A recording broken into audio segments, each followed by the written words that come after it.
기도로 출발하시죠. 하나님 아버지, 오늘 수요일입니다. 주여 내가 우리 성도들 위해 임하옵소서. 예수님 이름으로 기도합니다. 아멘. 예, 오늘은 7월 20일 수요일입니다. 고린도후서 7장 8절로 66절 내용이 조금 되네요. 제가 읽을게요. 그러므로 내가 편지로 너희를 근심하게 한 것을 후회하였으나 지금은 후회하지 아니함은 그 편지가 너희로 잠시만 근심하게 한 줄을 알미라. 내가 지금 기뻐함은 너희로 근심하게 한 까닭이 아니요 도리어 너희가 근심함으로 회개함에 이른 까닭이라. 너희가 하나님의 뜻대로 근심하게 된 것은 우리에게서 아무 해도 받지 않게 하려 함이라. 하나님의 뜻대로 하는 근심은 후회할 것이 없는 구원에 이르게 하는 회개를 이루는 것이요 세상 근심은 사망을 이루게 하는 것이니라. 보라, 하나님의 뜻대로 하게 된 이 근심이 너희로 얼마나 간절하게 하며 얼마나 변증하게 하며 얼마나 분하게 하며 얼마나 두렵게 하며 얼마나 사모하게 하며 얼마나 열심히 있게 하며 얼마나 벌하게 하였는가. 너희가 그 일에 대하여 일체 너희 자신을 깨끗함으로 나타내었느니라. 그런즉 내가 너희에게 쓴 것은 그 불의를 행한 자를 위한 것도 아니요 그 불의를 당한 자를 위한 것도 아니요 오직 우리를 위한 너희의 간절함이 하나님 앞에서 너에게 나타내게 하려 함이라. 이로 말미암아 우리가 위로를 받았고 우리가 받은 위로 위의 기도의 기쁨으로 우리가 더욱 많이 기뻐함은 그의 마음이 너희 무리로 말미암아 안심을 얻음이라. 내가 그에게 너희를 위하여 자랑한 것이 있더라도 부끄럽지 아니하니 우리가 너희에게 이른 말이 다 참된 것 같이 디도 앞에서 우리가 자랑한 것도 참되게 되었도다. 그가 너희 모든 사람들을 두려워함과 떨므로 자기를 영접하여 순종한 것을 생각하고 너희를 향하여 그의 심정이 더욱 깊었으니 내가 범사에 너희를 신뢰하게 된 것을 기뻐하더라. 아멘. 네, 성도 여러분, 오늘 수요일이에요. 회개로 이끈 근심, 신뢰 회복의 기쁨, 이런 주제가 되겠습니다. 자, 8절로 12절을 먼저 우리가 한번 살펴봅니다. 하나님의 뜻대로 하는 근심에 대해서 설명하고 있습니다. 죄로 인해서 책망이 따르는 근심은 회개로 이어지죠. 여러분 죄를 져본 적이 다 있죠. 인간이니까. 그 죄를 지면 근심이 오죠. 또 마음에 괴롭죠. 양심에 가책이죠. 근데 그것은 회개로 이어져요. 근데 세상의 파렴치범이나 악한 자들은요, 자기가 잘못하고 회개를 안 해요. 내가 뭘 잘못했느냐고 정당하고 합리하고 오히려 뭐 놓은 놈이 뭐 한다고 큰소리 칩니다. 바울은 8절 편지로 고린도 성도들을 근심하게 했다고. 여기서 말하는 그 편지는 바울이 눈물로 쓴 편지인데 2장 3절로 4절인데 그때 그건 고린도 전서는 아니고요. 고린도 전서와 후서 사이에 쓴 편지가 있었던 것 같아요. 근데 그건 이제 없어지고 소실되고 찾지를 못합니다. 그래서 그 편지 쓴 것을 상당히 후회해요. 왜냐하면 그 편지는 책망을 많이 담았거든요.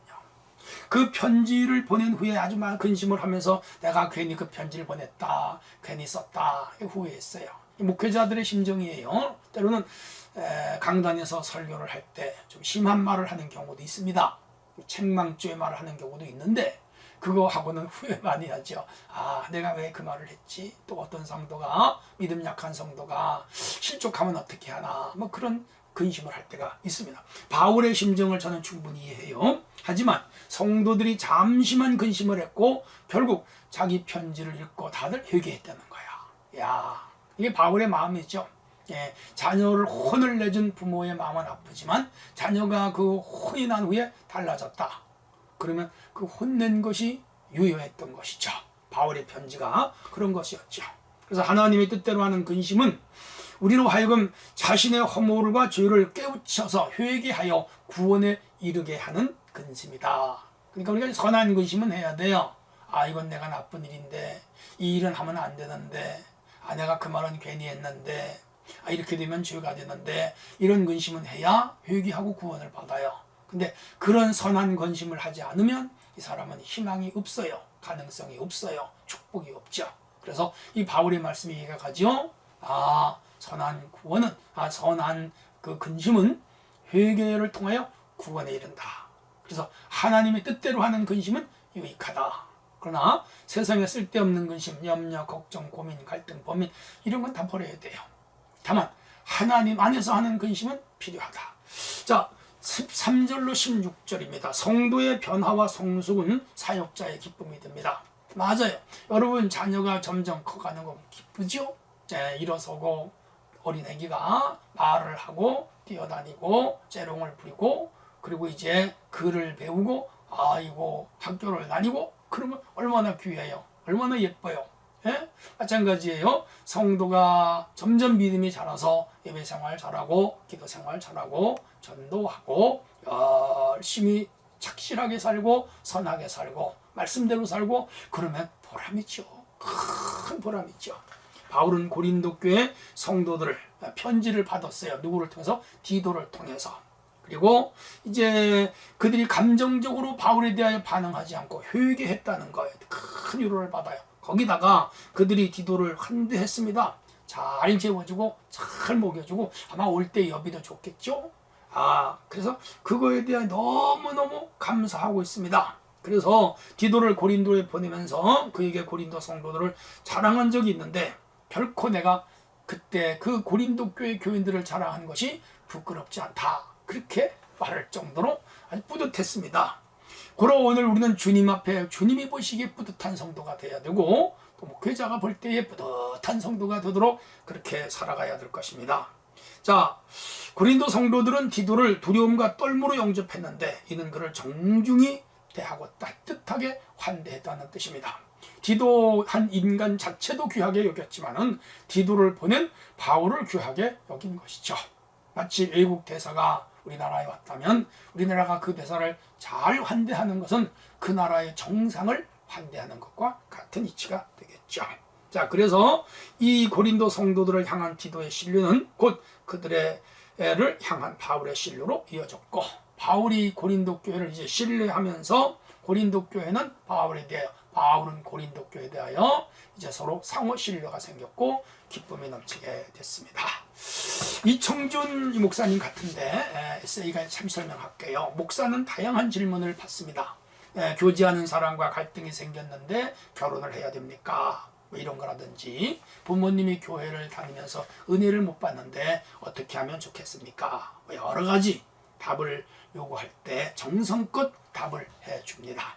그런데 어느 순간 불안하게 시작했습니다. 때론 아무리 올바른 답을 해주어도 답이 되지 않았기 때문에 어떤 이들은 정답이 주어져도 문제를 풀 수 있는 실력이 없는 사람이 있고 또 어떤 사람은 이렇게 하라고 해도 반대로 하고 그냥 와서 상담은 겉으로 하고 결정은 자신들이 하는 걸 볼 때 참 자괴감이 들기도 하고 실망하기도 한다. 그렇게 말하고 있습니다.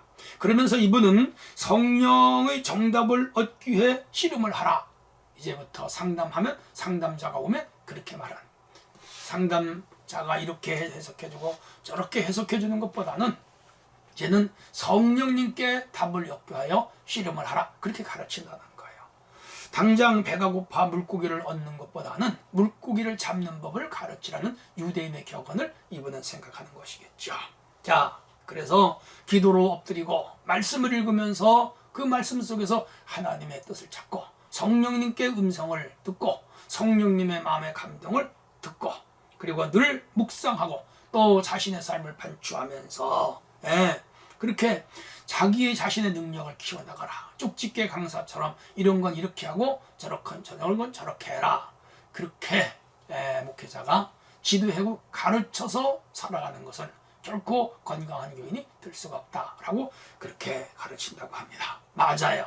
오늘 우리는 목사님께 조언을 구하고 또 가까운 사람에게 상담을 할 수는 있지만은 그 조언과 상담이 정확한 100점짜리는 아닙니다. 오직 하나님의 뜻을 구하고 내 믿음의 그 수준을 높여서 성령님의 인도와 말씀의 이끄심을 따라갈 수 있는 자기의 영역과 성령 실력과 영적 능력을 배양하는 것, 그것이 중요하겠습니다. 자, 어쨌건 간에 이렇게 해서 오늘 하루도 성령님과 대화하고 함께하는 거룩한 날이 되기를 축원합니다. 하나님 아버지 감사합니다. 오늘 하루도 주 안에서 복된 날로 살아가게 하여 주옵소서. 예수님 이름으로 기도합니다. 아멘.